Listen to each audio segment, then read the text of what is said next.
அலர் அறிவுறுத்தல் என்னும் தலைப்பின் கீழ் 10 குறளை பார்ப்போம். அலரெழ ஆருயிர் நிற்கும் அதனை பலரறியார் பாக்கியத்தால்.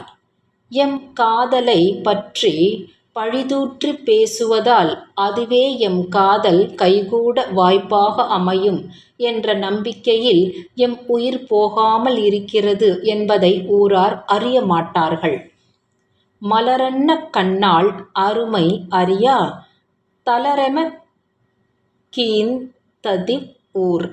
அந்த மலர்விழியாளின் மாண்பினை உணராமல் எம்மிடையே காதல் என்று இவ்வூரார் பழித்துரைத்தது மறைமுக உதவியாகவே எமக்கு அமைந்தது.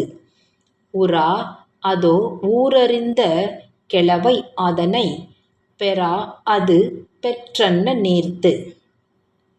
எமது காதலை பற்றி ஊரறிய பேச்சு எழாதா? அந்தப் பேச்சு இன்னும் எமக்கு கிட்டாத காதல் கிட்டியது போன்று இன்பத்தை தரக்கூடியதாயிற்றே.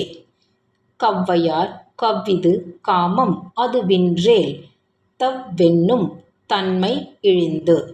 ஊரார் அலர் தூற்றுவதால் எம் காதல் வளர்கிறது. இல்லையேல் இக்காதல் கொடி வளமிழந்து வாடிப்போய்விடும். களித்தொறும் கள்ளுண்டல் வேட்டற்றால் காமம் வெளிப்படுந்தோறும் இனிது. காதல் வெளிப்பட வெளிப்பட இனிமையாக இருப்பது கள்ளுண்டு மயங்க மயங்க அக்கள்ளையே விரும்புவது போன்றதாகும். கண்டது மன்னும் ஒருநாள் அலர் மன்னும் திங்களை பாம்பு கொண்டற்று. காதலர் சந்தித்துக் கொண்டது ஒரு நாள்தான் என்றாலும் சந்திரனை பாம்பு விழுங்குவதாக கற்பனையாக கூறப்படும் கிரகணம் என்னும் நிகழ்ச்சியைப் போல அந்த சந்திப்பு ஊர் முழுவதும் அலராகப் பரவியது. ஊரவர் கிழவை எருவாக அன்னை சொல் நீராக நீளுமின் நோய். ஒருவரையொருவர் விரும்பி மலர்ந்த காதலானது ஊர் மக்கள் பேசும் பழிச்சொற்களை எருவாகவும் அன்னையின் கடும் சொற்களை நீராகவும் கொண்டு வளருமே தவிர கருகி போய்விடாது. நெய்யால் எரிநுதுப்பேம் என்றற்றால் கெளவையாள் காமம் நதுப்பேம் எனல்.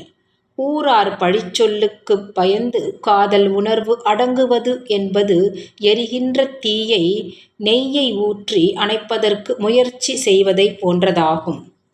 அலர்நாண ஒல்வதோ அஞ்செலாம் பெற்றார் பலர்நாண நீத்தக் கடை.